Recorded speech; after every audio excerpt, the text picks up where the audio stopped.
Nos toca avanzar sobre respuesta inmune. Lamentablemente esta clase debería darse en 2, 3 repartidas. Pero bueno, ¿qué vamos a hacer? Ese es el tiempo que tenemos y nos ajustamos a ello. Entonces, ¿qué vamos a decir? Que ya desde los años 430 a.C. existía la posibilidad de que los que se habían recuperado de la peste podían cuidar a los enfermos sin infectarse nuevamente. Ya en 1798, Edward Jenner habla sobre la inmunidad en ordeñadores, que también habían contraído la viruela, pero posteriormente a la infección podían seguir trabajando sin reinfectarse. Los chinos y los turcos, por allá en los siglos XV, conferían inmunidad a través de la variolización. ¿En qué consistía? En que los pacientes que tenían viruela y que estaban ya con costras secas podían estar desechando las costras, y habían personas que las inhalaban, y con esa inhalación estaban de alguna manera inmunizándose. Al ver esto, también agarraron las pústulas, las costras con pus de las viruelas, y las fueron inyectando en pequeños cortes de piel para conferirle cierto tipo de inmunidad. Ya Jenner inocula el líquido de esas pústulas, y posteriormente a esa pequeña inoculación hace la inyección con el virus correspondiente, demostrando que tenían cierto tipo de inmunidad. Y es así como se inicia la vacuna propiamente dicha. Louis Pasteur indujo inmunidad contra el cólera cuando inyectó a los pollos con cepas de virus atenuado. ¿Eso qué quiere decir? Se le inyecta el virus, pero ese virus está atenuado, está muerto. Si bien es el virus tal cual, no puede dar lugar a una infección, pero sí confiere inmunidad. En 1881 vacuna a un grupo de ovejas con el bacilo anthracis, también atenuado, y después los infecta con el bacilo de anthrax y muestra que hay inmunidad. En 1882, Elie Mechnikov postula la teoría de la inmunidad celular al reconocer que existe fagocitosis en los tejidos. Y así continuamos con Ruth Yersin en 1884, cuando ya inyectan la toxina tetánica. En 1884 también Pasteur enuncia la palabra inmunire, que quiere decir defenderse desde el interior, por lo cual está mostrando un estado de protección frente a una enfermedad. En 1885 también Pasteur va a inocular diferentes preparaciones del virus de la rabia a un niño que había sido mordido por un perro rabioso con todo éxito. En 1890, Bering y Kitasato postulan la teoría de la inmunidad humoral cuando muestran la capacidad antimicrobiana de sustancias que están contenidas en el suelo. En 1906, Montbriquet menciona las alergias. En 1824, Ramón habla de las toxinas y de las anatotoxinas. En 1944, Brian Medawar y Frank McFarlane se refieren a la teoría de la tolerancia inmunológica adquirida, lo cual vamos a ver en una diapositiva. En 1975, César Nielsen y George Keller preparan y producen anticuerpos monoclonales específicos contra algo. Y en mi tesis doctoral yo he producido anticuerpos monoclonales específicos para Toxoplasma gondii. y estos hasta ahora sirven en el diagnóstico precoz de la toxoplasmosis y son producidos por el Instituto Pasteur. En 1980, Frankel realiza inmunizaciones pasivas con sueros. ¿Y por qué inmunizaciones pasivas? En el suero existen inmunoglobulinas o anticuerpos. ¿Por qué son importantes las vacunas? Porque van a inmunizar y van a proteger a mucha gente que es susceptible de contraer infecciones. Recuerden que la polio ha matado o ha dejado con muchas anomalías a muchas personas, pero ya ha sido erradicada. Y en 1997 se observa el último caso de viruela contraída de manera natural en Somalia. Entonces las vacunas van a disminuir el número de individuos que pueden albergar un agente infeccioso, pero que lo más peligroso es que lo vayan diseminando. Por lo tanto, va a disminuir la probabilidad de infectar a otras personas que pueden ser susceptibles. Y es así, con todas estas observaciones, que nace la inmunología. ¿Y qué es la inmunología? Es el estudio, el diagnóstico y el tratamiento de enfermedades que están relacionadas con el sistema inmunitario. El sistema inmunitario es un conjunto de células y sustancias químicas que están en el suero que van a dar lugar a una respuesta inmune en el hospedero frente a un determinado patógeno. Y esa respuesta inmune es una respuesta conjunta que va coordinada con el sistema inmunitario, que desencadena una fuerte respuesta cuando hay un agente patógeno que se introduce. ¿Y cuál es la finalidad? De conferirle una inmunidad o protección a ese hospedero. Y la inmunidad viene del griego immunis, que quiere decir exento, exento de cierto agente.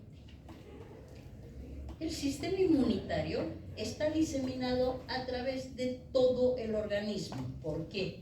Porque las células que van a reaccionar son las células que tenemos en la sangre o en los tejidos. Pero hay una diferencia. El sistema inmune tiene que reconocer el self del non-self, el propio de lo que no es propio. Y para reconocer lo propio de lo extraño, entonces hay una capacidad de reconocimiento de moléculas únicas, que son proteínas o lipoproteínas, que están en la membrana de las células, en los leucocitos. Y son los marcadores HLA. Ustedes saben que los HLA vienen de Human Leukocyte Antigen, y eso quiere decir que cuando hay un trasplante hay que analizar todas estas proteínas para saber si hay compatibilidad. Por eso es que están en las células de cada persona. Lo no propio viene de afuera y es el reconocimiento de agentes extraños, macromoléculas que son extrañas, que están en membrana de patógenos. Van a estimular una respuesta inmune. ¿Con qué fin? Con el único de destruir al agente patógeno. Entonces hay blancos que son exógenos, donde están los patógenos, microorganismos como bacterias, virus, parásitos, hongos, pero también hay otros que son alergenos, que en realidad también son material extraño para el organismo. Y los otros, que son blancos endógenos, están en nosotros mismos y se van a mostrar como tumores, como neoplasias, y también van a reaccionar frente a los injertos o trasplantes cuando hay rechazo. Entonces, estas células están para diferenciar en el timo y la médula ósea. Entonces ahí tenemos los órganos linfoides, y hemos dicho que el timo y la médula ósea son órganos linfoides primarios o centrales. Es el lugar donde se desarrollan los linfocitos inmaduros y también son los órganos donde se van a producir las diferenciaciones, proliferación y la maduración de las células madre. Y los periféricos o secundarios es donde se va a localizar el antígeno para ser eficazmente expuesto a los linfocitos maduros, y es ahí donde se inicia la respuesta inmune adaptativa o específica. Entonces grábense este término de inmunoadaptativo o específico, porque lo vamos a ver después, y es el más importante porque se da cuando hay un patógeno, es también adquirido. Entonces, los órganos linfoides periféricos secundarios incluyen al vaso, nódulos linfáticos, amígdalas, apéndice, las placas Peyer, que son cúmulos de folículos linfoides que se encuentran en la lámina propia del intestino y van a producir linfocitos B e inmunoglobulina A como los reactores. Entonces comenzamos con la inmunidad innata. Innata, como dice su nombre, está al nacer. Entonces tiene una capacidad natural. Es el sistema de defensa funcional que va a actuar ya al nacimiento. Es preformada y va a actuar en unas horas después de la infección. Además, va a reaccionar contra cierto tipo de moléculas que van a ser el patrón de reconocimiento, fragmentos de proteínas moleculares. Y obviamente está ampliamente presente en la naturaleza. Pero en la inmunidad innata, antes de que se dé la inmunidad innata, los patógenos deben vencer barreras. Y existen barreras físicas como la piel, que tiene péptidos antimicrobianos, tiene ácidos grasos, el sudor, las lágrimas, la orina del hospedero van a conferir cierto tipo de protección. La mucosa como barrera de cilios, cuando nos entra algo de polvo, cuando pasamos por una construcción, por ejemplo, comenzamos a segregar mucus y tenemos este mecanismo de expulsión a través de la tos, el estornudo, para eliminar ese polvo que hemos ingerido o inhalado. Y también están los macrófagos del alveolo pulmonar. En el intestino está el epitelio. Y dependiendo de cómo ingresa el patógeno, también hay barreras químicas. Y esas barreras químicas en el intestino está conferida por péptidos antimicrobianos, ácidos grasos, el estómago con la acidez del jugo gástrico, enzimas digestivas, el flujo que va del líquido hacia el intestino, la competencia de la microbiota intestinal normal con microorganismos invasores. También hay expulsión de líquidos a través de las heces, y todo esto va expuesto a los mecanismos de defensa de la inmunidad innata una vez que el patógeno entra al organismo. Entonces, tenemos microorganismos extracelulares que van a dar lugar a la activación del complemento. Entonces, ¿qué es el complemento? Es un conjunto de macromoléculas que, como su nombre dice, van a complementar la destrucción del patógeno por los anticuerpos. Van a complementar a la respuesta inmune innata y están presentes en el suero. También, cuando así se requiera, Estos activados van a dar lugar a la lisis de células y van a apoyar a la opsonización y quimiotaxis. Otro mecanismo innato es la fagocitosis. Existen células que son especialistas en fagocitar y cuando fagocitan, ingieren, matan y digieren. Y en todo ese proceso, también algunas proteínas se expresan en la superficie de la célula, de estos macrófagos o fagocitos, que van a convertirlos en células presentadoras de antígenos. Y la otra respuesta es la inflamatoria. Cuando hay un proceso inflamatorio, hay componentes que dan reacción vascular y posterior una reacción celular. Y la función de este proceso de inflamatorio es atraer células de defensa al sitio de infección e inactivar o destruir al patógeno. En la respuesta inmunoinnata hay un reconocimiento de estructuras moleculares que son muy conservadas y están presentes en grandes grupos de microorganismos que son denominados patrones moleculares asociados a patógenos, los PAM, y otro grupo que son los receptores de reconocimiento de patrones que están en el hospedero. Entonces, no solamente tenemos células, también tenemos factores solubles que son conocidos como citocinas. Y estos factores solubles, dependiendo con quienes interactúan, van a modelar el equilibrio de la respuesta inmunohumoral y la respuesta inmunocelular a través de sus receptores. Y están consideradas estas citocinas como el lenguaje entre las células. Por eso se llaman interleucinas, porque van a intervenir entre leucocitos o factores de crecimiento.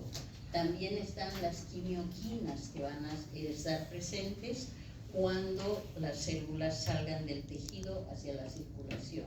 Están los más conocidos, el interferón y el factor de necrosis tumoral, como las citocinas que son favorables. Entonces, cuando tenemos un agente patógeno, y hemos dicho bacterias, virus o parásitos, cualquiera de estos cuando ingresa al organismo va a causar infección. No todos llegan a dar una enfermedad. Entonces se produce la infección, pero tenemos que tener en cuenta que dependiendo del microhábitat, el lugar, el espacio donde se colocan para multiplicarse o donde se reclutan algunas veces, entonces van a ser combatidos de manera diferente.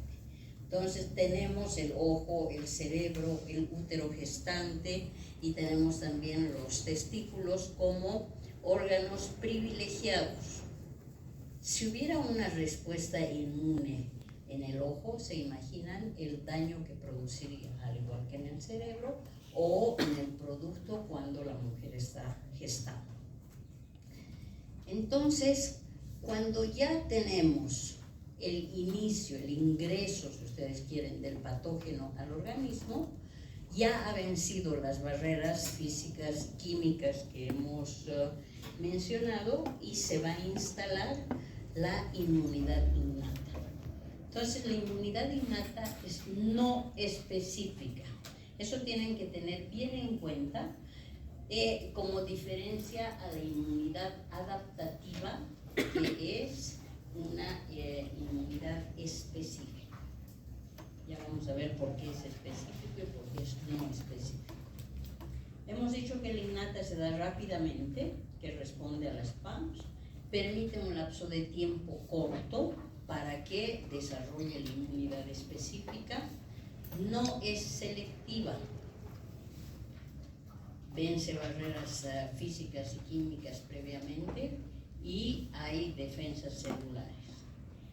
En la adaptativa o específica la respuesta es lenta y está disponible a los 14, 21 días, dependiendo del tipo de infección. Va a responder a antígenos específicos y es altamente selectiva. Va a ir solamente dirigido contra una proteína. Los antígenos o microorganismos son mosaicos de proteínas, entonces cuando decimos que es selectivo, va a reaccionar solamente con un pequeño fragmento y va a instalar una respuesta inmune celular que va a estar mediada por linfocitos T y va a generar las células memoria, cosa de que si la misma persona se reinfecta con el mismo patógeno, su respuesta va a ser más rápida y va a ser leve, ya no lo va a enfermar. Y obviamente el producto final de una respuesta adaptativa es la producción de anticuerpos específicos contra ese antígeno. Entonces aquí tenemos especificidad, tenemos memoria y tenemos diversidad. Si nos paramos un poquito en esta diapositiva y vamos a hacer jugar un poco la mente con imaginación y fantasía, todo se puede, ¿no es cierto? Entonces vamos a hablar de diversidad. Diversidad van a ser clones preformados y va a tener una activación selectiva cuando el patógeno que nos infecta ponga en marcha el mecanismo de activación. La especificidad, la capacidad de los anticuerpos de reconocer a los receptores de un solo determinante antigénico. Y la memoria, cuando hay una buena respuesta, hay células que se generan, células de memoria contra ese agente específico. Entonces ustedes se van a imaginar la diversidad de los equipos de fútbol que hay en el mundo. En todo lado se juega fútbol. En todo lado hay jugadores que pertenecen a un equipo. Entonces nosotros sabemos que están jugando la liga tal, la liga cual, y después, cuando los vemos en la televisión, vemos a los rosaditos y a los azules que están jugando. No sé si la flecha me marca. Que vemos que están jugando y cuando juegan solo los reconocemos por la camiseta. Sabemos que son dos equipos, uniforme el rosadito y el azul, ¿cierto? Pero no sabemos más. Hasta que les vemos la insignia que tienen. Entonces cuando les vemos la insignia decimos, había sido tal equipo que está jugando contra el otro. Entonces ahí ya estamos viendo de alguna manera algo más concreto. Pero cuando el jugador X del equipo azul frente al rosado mete el gol, entonces ya sabemos que el jugador número 7, Cristiano Ronaldo, ha metido el gol, ¿sí? Ya lo estamos identificando. Entonces sabíamos que su equipo estaba jugando, pero solamente lo identificamos cuando él se hace visible por el gol. Entonces es así que se va generando la memoria específica contra un agente, contra una molécula del agente. ¿Queda claro?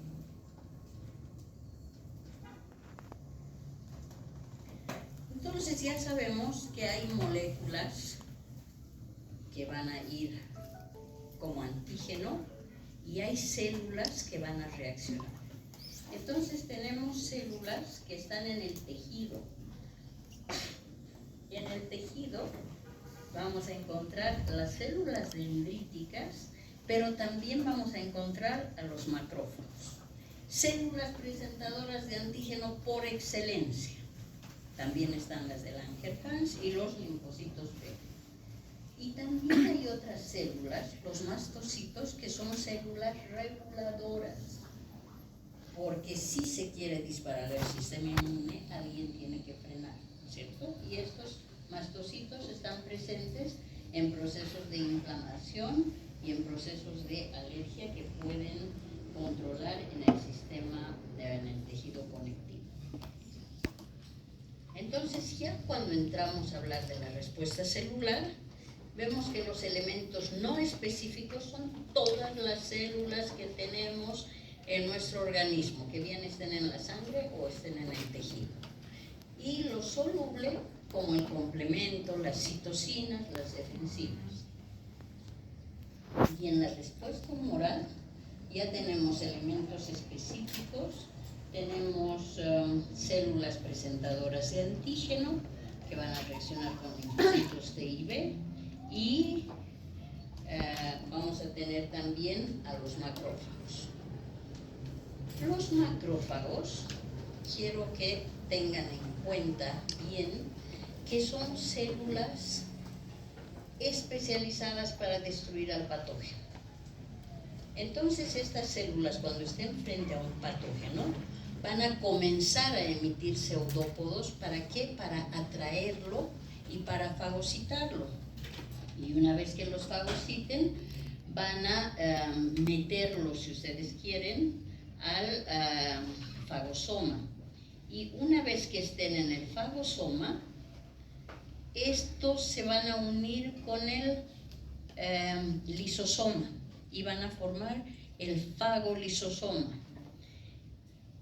El lisosoma tiene enzimas y esas enzimas van a ayudar a digerir, a destruir al patógeno, y posteriormente van a ser eliminados como moléculas que no les sirven al fagocito. Entonces se eliminan porque el agente ya ha sido destruido. Pero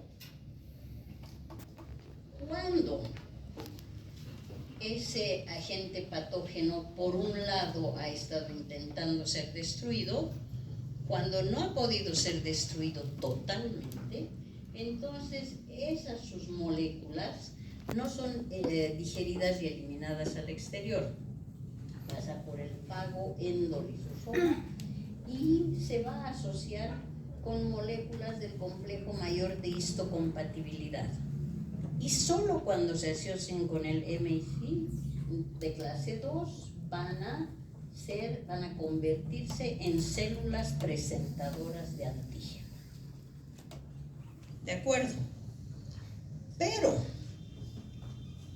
el fagocito, el macrófago, tiene un rol dual. Entonces, ¿qué va a pasar?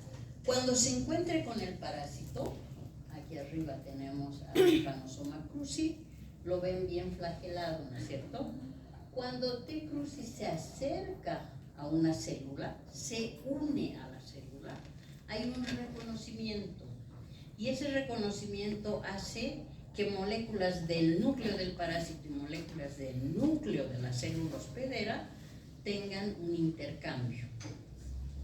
Entonces la molécula del núcleo del fagocito va a darle la señal al citoplasma de que reclute los lisosomas. Entonces todos los lisosomas van a migrar hacia el lugar donde está el parásito y lo van a recubrir. Y cuando lo recubran, el parásito se va a encontrar en la vacuola parasitófora, donde va a migrar hacia el citoplasma. ¿Creen que está feliz dentro de la vacuola? No. Entonces activa la crucipaína para salir de esta vacuola y encontrarse libre en el citoplasma. Y una vez que está libre en el citoplasma, cambia de forma. Ya no es la forma invasiva flagelar, es la forma replicativa sin flagelo, conocida como amastigote. Y esos amastigotes empiezan a multiplicarse de 1, 2, 4, 8, 16, etcétera, etcétera, y llenan la célula de parásitos. Entonces, esa célula, que era microbicida por excelencia, hace que este parásito se multiplique, se convierte en una célula solícita. Estás multiplicando, dale. ¿Sí? Cuando ya está llena, nuevamente se rediferencia. Va de amastigote a tricomastigote. Nuevamente es flagelar. Entonces empiezan con su flagelo a mover, rompen la célula, salen los parásitos y van a infectar a otras células. Entonces el rol del macrófago, célula presentadora de antígeno, microbicida y permisiva, porque permite a los intracelulares que se multipliquen en su interior. Y las otras células, T y B, son responsables de la respuesta inmune. Van a dar lugar a la especificidad y diversidad del sistema inmune. Presentan receptores en su superficie. ¿Sí? Y los linfocitos B presentan inmunoglobulinas. Entonces, eso les permite reconocer a los patógenos. Y ambos tipos de linfocitos están en la sangre, en el linfa, y se van a concentrar en el vaso, nódulos linfáticos y otros tejidos linfáticos. Por eso es que cuando uno quiere producir anticuerpos monoclonales, infecta al ratón, se sabe que está produciendo estas células que van a ser productoras de anticuerpos y se le saca el vaso al ratón para fusionar con células de mieloma y conferir inmortalidad. Eso es anticuerpo monoclonal, dicho de manera muy gruesa. Las células NK, Natural Killer, que se diferencian de los linfocitos porque carecen de especificidad y memoria. Y también hay otras células, LGL del inglés, Large Granular Lymphocyte. Son células que tienen gránulos. Los gránulos son enzimas. ¿Para qué sirven? Para destruir al patógeno, pero además estos LGL son productores de interferón. Entonces, ¿qué pasa? El linfocito B, hemos dicho que tiene anticuerpos en su superficie, ¿no es cierto? Cuando encuentra el antígeno, se estimula. ¿Para qué? Para multiplicarse. Y hay una expansión clonal. Esa expansión clonal va a hacer que se diferencien en dos. Células memoria, que van a expresar anticuerpos en la superficie, y las células que se convierten en plasmocitos, que son productores de inmunoglobulinas. ¿De acuerdo? Entonces, ya entrando a la defensa inmune como tal, tenemos la primera línea, que es la rápida, donde van a actuar los mecanismos externos para evitar el ingreso del microorganismo y van a ser las barreras físicas y químicas. Y recién cuando esto esté vencido, va a haber una segunda línea de defensa, que es la inmunidad innata, que va a actuar cuando el patógeno ingrese y va a poner en marcha células NK, citocinas, los procesos para la inflamación, el complemento para destruir a ese patógeno. Y la tercera, la importante, es la específica, que es la inmunidad adaptativa. Y en esta tercera línea tenemos la respuesta inmunohumoral con la producción de anticuerpos específicos y la respuesta que va a ser mediada por células presentadoras de antígenos, linfocitos T y B. ¿Para qué? Como el patógeno ya está dentro, se está multiplicando, se quiere instalar, entonces hay que neutralizarlo y eliminarlo si es posible. Entonces ahí entra el reconocimiento del antígeno, se da la diversidad, las células memoria y las células plasmáticas que van a producir o secretar cierto tipo de inmunoglobulinas. Entonces aquí tenemos de manera resumida el antígeno, las barreras epiteliales, y una vez que atraviesan esas barreras va a haber fagocitosis y presentación por las células dendríticas, va a activar el complemento, van a haber linfocitos, células NK, todo esto en horas. Como la adaptativa tarda más, entonces los linfocitos B, que van a estar expresando anticuerpos, se unen con el antígeno, se multiplican y van a ir a destruir al patógeno. Pero cuando el patógeno está circulante y está libre, estos anticuerpos lo van a neutralizar y lo van a preparar, si ustedes quieren, para una fagocitosis y fácil destrucción. Los linfocitos T se van a unir a las células que van a estar infectadas. En unos días va a haber expansión clonal y posteriormente los linfocitos efectores van a destruir a todas las células que tengan el patógeno adentro, que estén infectadas. Ahora, todas estas células van a cumplir roles específicos. Tenemos las células epiteliales, que son la barrera física y química. Son las células las que van a comunicar hacia el interior, los fagocitos que van a ingerir, matar y digerir, las células NK que van a destruir a las células infectadas o a las células tumorales, y después los linfocitos. Los linfocitos helper van a secretar citocinas que van a estimular la proliferación, diferenciación y maduración de los linfocitos, van a mejorar la función celular, van a regular la respuesta inmune y van a fortalecer la defensa activando a otras células. Los linfocitos citotóxicos van a estar para destruir específicamente a las células infectadas y en algún caso también a las células tumorales. Y todo este proceso con los linfocitos T citotóxicos van a conducir a la apoptosis o destrucción de las células de forma ordenada. También existen linfocitos reguladores del sistema inmune. Cuando este se dispara, ahí entran las reguladoras para el control. Y los linfocitos B, ya hemos repetido varias veces, pero lo seguimos haciendo porque es importante, expresan, aparte de los receptores, expresan inmunoglobulinas o anticuerpos en su superficie y van a bloquear la capacidad de infectar porque ya van a formar un inmunocomplejo. El linfocito B con el anticuerpo va al antígeno y se forma el inmunocomplejo, que ya no tiene la misma capacidad de infectar.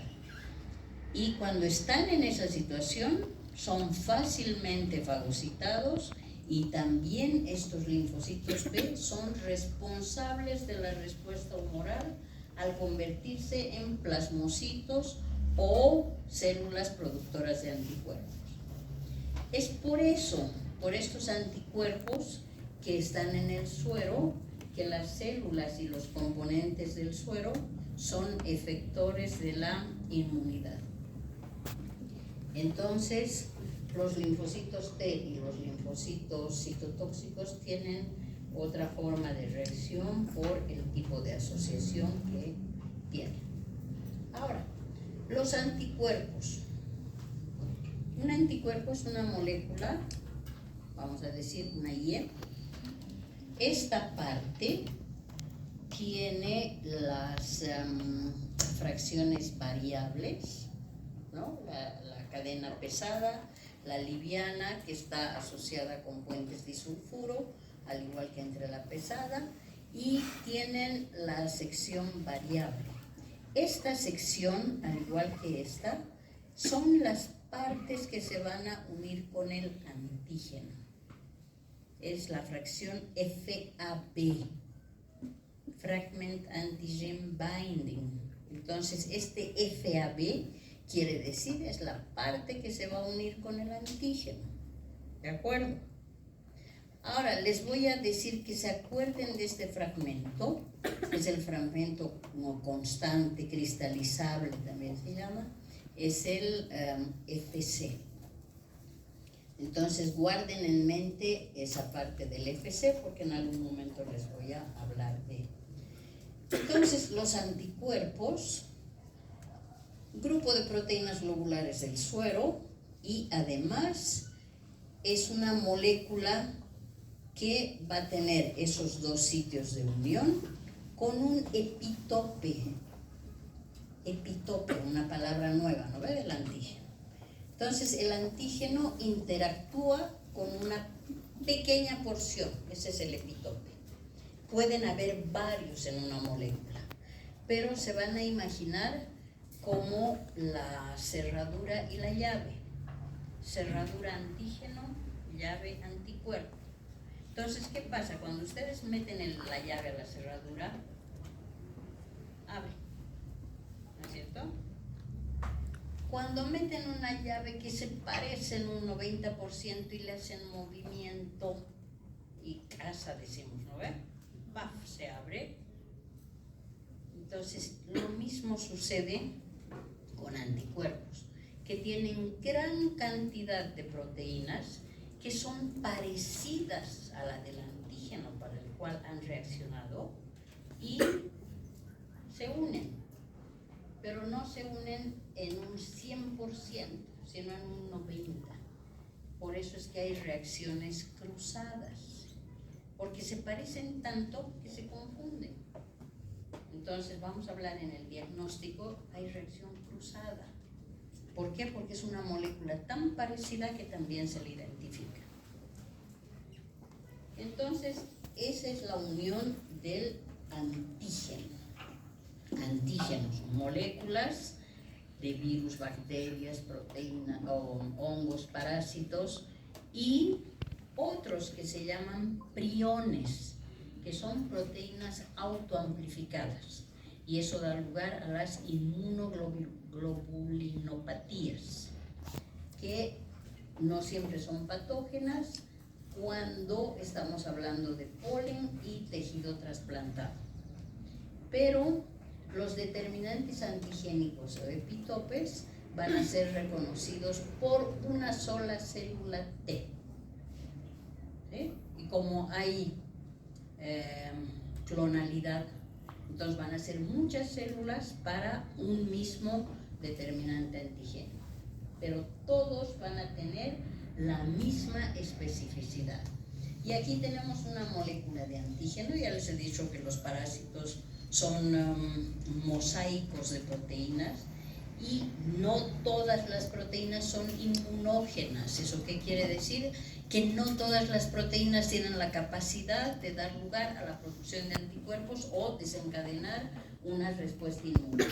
Entonces aquí vemos que hay un epitope y dos en la misma molécula y otros de otro peso molecular, si ustedes quieren, que están igual identificando a ese parásito. La inmunidad humoral, traducida a través de inmunoglobulinas o anticuerpos. Hay 5 tipos de inmunoglobulinas. IgM pentámero. Entonces es además el anticuerpo que aparece al inicio de la infección. Por eso es importante cuando uno hace el diagnóstico precoz poder identificar las IgM. Y mi anticuerpo monoclonal venía de un switch de IgM, por ende reconoce IgM, IgG, por eso sirve para el diagnóstico precoz al inicio de la infección. ¿Para qué sirve esa inmunoglobulina? Para aglutinar y opsonizar. También activa el sistema de complemento. Entonces, estas palabras guárdeselas en mente porque en una diapositiva vamos a ver en qué consiste. La inmunoglobulina G es la única que va a atravesar la placenta. Comienza a aparecer a los 15 días o a las 3 semanas. Tiene unos 6 meses de duración. Confiere inmunidad pasiva al feto. y al niño en los primeros meses de vida. Por eso es que para saber si un niño ha nacido con tripanosomiasis congénita, no le podemos hacer la prueba cuando está recién nacido, porque vamos a dosificar los anticuerpos de la madre. Tenemos que esperar 6-8 meses para que el niño comience a desarrollar su respuesta y comience a producir sus anticuerpos. ¿Ya? La IgA es una inmunoglobulina específica de secreciones, saliva, calostro, lágrimas, secreción intestinal, genital, respiratoria. Protege la superficie epitelial del sistema digestivo, geniturinario y respiratorio. La IgE protege contra parásitos que van a ir al epitelio respiratorio y también al epitelio intestinal. La unión del antígeno con IgE va a dar lugar a la secreción de mediadores de inflamación y de alergia, pero además intervienen los mastocitos basófilos y eosinófilos que van a degranularse frente al agente infeccioso. ¿Para qué? Para destruirlo. Y en su afán de destruirlo se van a destruir ellas mismas. Y la inmunoglobulina D, que no tiene una función conocida, pero se encuentra en la superficie de las células B y ayuda a la diferenciación de linfocitos cuando hay activación por antígeno. Les he dicho que tengan en mente algunas palabras, ¿no es cierto? Tenemos en la primera, en esta, tenemos bacterias. Esas bacterias se van a neutralizar con anticuerpos. Estamos hablando de neutralización. Una vez que se forma el inmunocomplejo, antígeno-bacteria, estas ya no actúan igual que con los virus, con los parásitos. Aglutinan, se juntan. Recuerden que la IgM es un pentámero. En cada uno de sus brazos va a asociar a un patógeno y va a aglutinarlos. Y otros que van a precipitar. ¿Cuándo? Cuando el antígeno soluble se encuentre con antígeno circulante y precipiten juntos. Entonces, tanto la neutralización, la aglutinación como la precipitación van a facilitar la fagocitosis y la destrucción de los patógenos por el fagocito. Pero hemos dicho que era muy importante la activación del complemento. Entonces ya hemos visto varias veces que cuando cierto tipo de células activan el complemento. ¿Qué quiere decir activar el complemento? Cuando hay antígeno, anticuerpo y hay sistema de complemento, la pared de la célula del patógeno es atacada. ¿Y cómo se ataca? O si no es el patógeno, es una célula infectada, ¿cómo se ataca? Produciendo poros. Al producir poros en la membrana ya no es una célula íntegra. Ustedes tienen un globo lleno de agua, lo pinchan, ya no sirve, ¿no es cierto? Y si lo pinchan por varios lugares ya está destruida la célula. Entonces es por eso que la fijación de complemento es sumamente importante en la destrucción de patógenos por la lisis celular que produce. Entonces, las células presentadoras de antígeno van a captar al antígeno o a las proteínas del patógeno y van a transportarlo hacia los órganos linfáticos. Van a presentar a los linfocitos vírgenes, o naïf también se dice, para desencadenar la respuesta inmune. Pero también van a haber otras células efectoras, como los linfocitos T y las células NK. Entonces, ¿por qué se llaman efectoras? Porque intervienen en etapas finales para dar resultado a una respuesta inmunitaria, siempre con el fin de eliminar al patógeno. Entonces, esos linfocitos activados van a interactuar al igual que los fagocitos mononucleares y otros linfocitos para destruir a la gente en diferentes etapas de infección. Y cuando la célula presentadora de antígeno es captada por un linfocito T virgen o por un linfocito T también virgen, van a reconocer al antígeno, van a desencadenar una respuesta que va a dar lugar a la expansión clonal. Una diferenciación, ya saben, en células productoras de anticuerpos si son plasmocitos o células memoria, y después esas células que tienen anticuerpos en su superficie van a actuar con los linfocitos citotóxicos. ¿Para qué? Para eliminar y destruir a la célula que está infectada. Entonces la función o las etapas que tienen que seguir son las mismas, porque la finalidad es la destrucción. Acá tenemos en otra presentación igual el linfocito B. Cuando reconoce al antígeno, se forma el inmunocomplejo, neutraliza, ya sabemos que es la neutralización, fagocita a ese inmunocomplejo, activa el complemento y ¿qué pasa? La célula se destruye, ¿no es cierto? Lo mismo va a pasar con los linfocitos reguladores. Van a suprimir cuando haya una producción excesiva en la multiplicación de linfocitos. Y cuando hay el reconocimiento del antígeno, el linfocito T citotóxico va a haber reconocimiento entre las células que expresan en su superficie al antígeno. ¿Para qué? Para darle muerte a esa célula infectada. Y cuando hay los linfocitos colaboradores o helper, el antígeno presentado por la célula presentadora de antígeno va a dar lugar a la producción de citocinas, va a inducir a la activación del macrófago, a la inflamación, y va a haber activación, diferenciación de linfocitos en T y B, proliferación y respuesta celular humoral. Igual, cuando el microbio está en el suelo, circulando, ¿qué vamos a tener? Vamos a tener un linfocito B que tiene anticuerpos en la superficie, lo reconoce, lo neutraliza.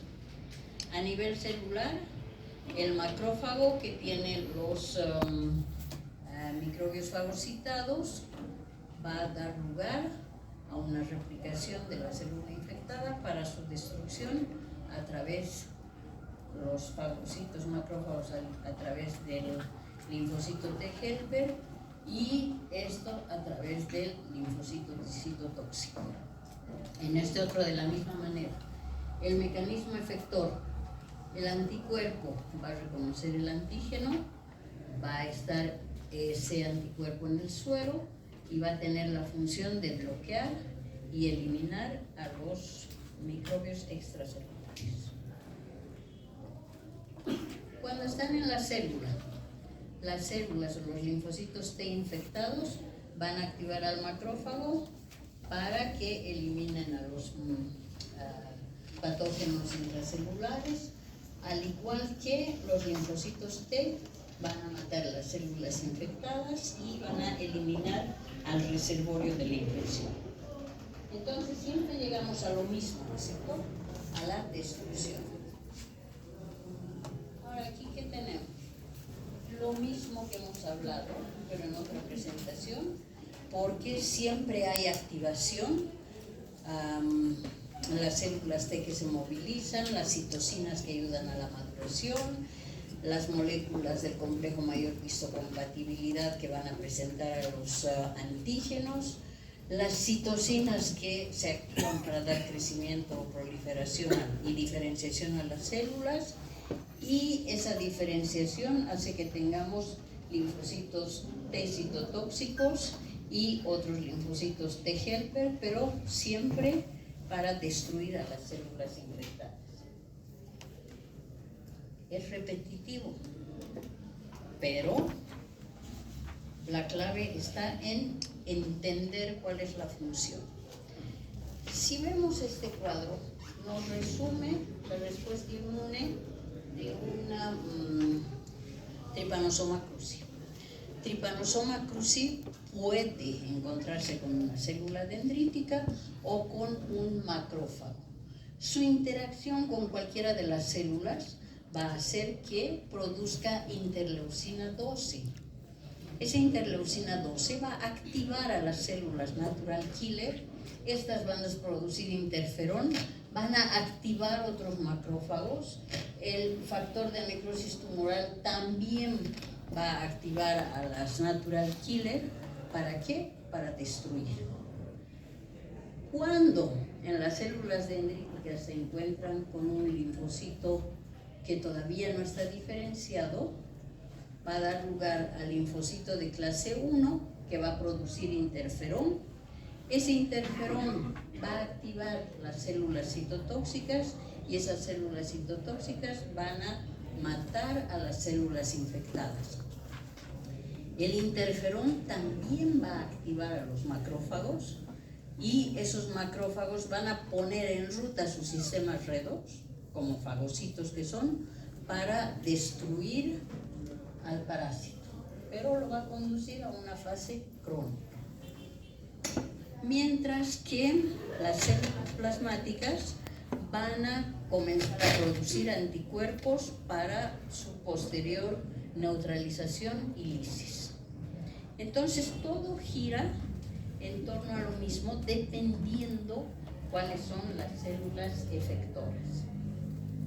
Y en el caso de Leishmania, ¿qué tenemos? Tenemos tres líneas de defensa.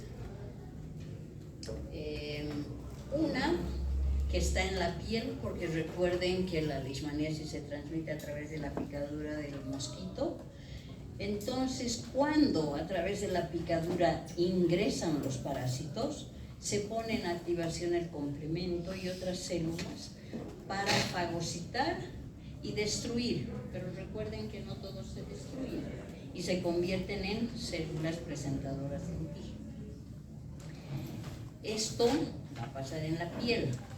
Ese fagocito sale de la piel hacia los ganglios para encontrarse con linfocitos no reactivos, linfocitos vírgenes, que dependiendo del estado inmune de la persona puede dar lugar a una respuesta TH1 o a una respuesta TH2. ¿Cuál es la diferencia entre TH1? TH1, linfocitos helper, productores de interferón. El interferón es potente destructor, ¿cierto? ¿Y a qué va a dar lugar? A la eliminación de parásitos.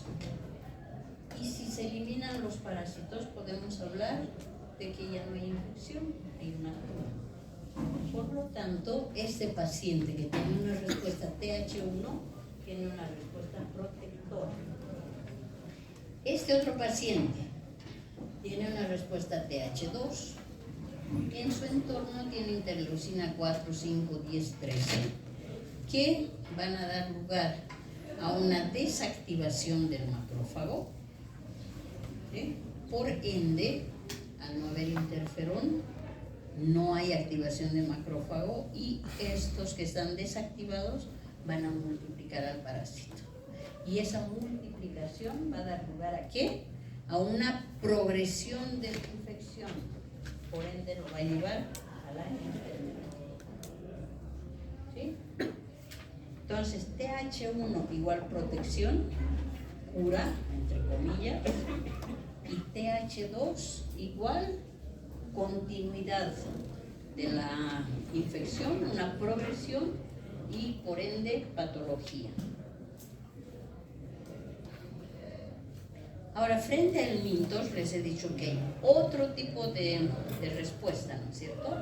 Porque como son grandes, no van a ser fagocitados, entonces se van a encontrar, imagínense un ascaris.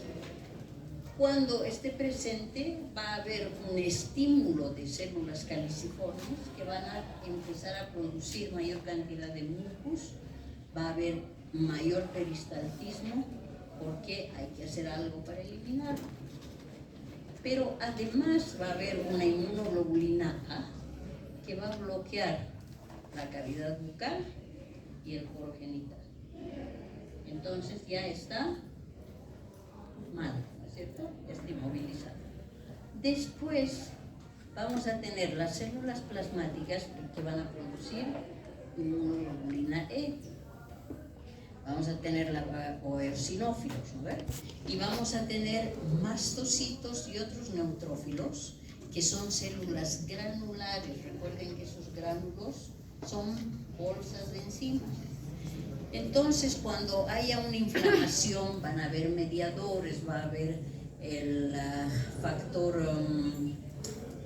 activador de las plaquetas y otros factores que se van a poner en ruta, todos con el afán de matar a este organismo extraño que es gránulo.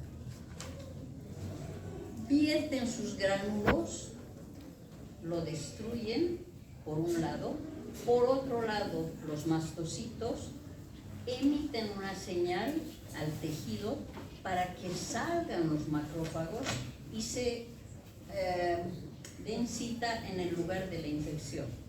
Entonces ahí empieza la acción del interferón, hay una quimiotaxis, después de la quimiotaxis está el interferón, hay IL-12, todo que va a dar lugar a una respuesta inmune, pero va a ser débil, porque intervienen todos esos factores. Entonces es por eso que para Ascaris no podemos hablar de una respuesta inmune bien montada, ¿sí? Es pasajera también, porque las circunstancias son totalmente diferentes. Y para terminar, solo voy a mencionar, porque ya no tenemos mucho tiempo, que estos parásitos, como parasitismo, es un fenómeno, digamos, biológico, independiente y dinámico, entre el parásito y el hospedero. Interacción célula-hospedero. El éxito del parásito no se va a dar por los trastornos que le va a causar a su hospedero, sino por la capacidad que tiene de adaptarse e integrarse al medio interno de este. Desde el punto de vista inmunológico, un parásito es exitoso porque se integra en el huésped de tal manera que ya no es considerado como extraño. Entonces puede estar un quiste quiescente en un lugar y el organismo ya lo considera como tal y no lo va a destruir porque ya está revestido de las células del hospedero.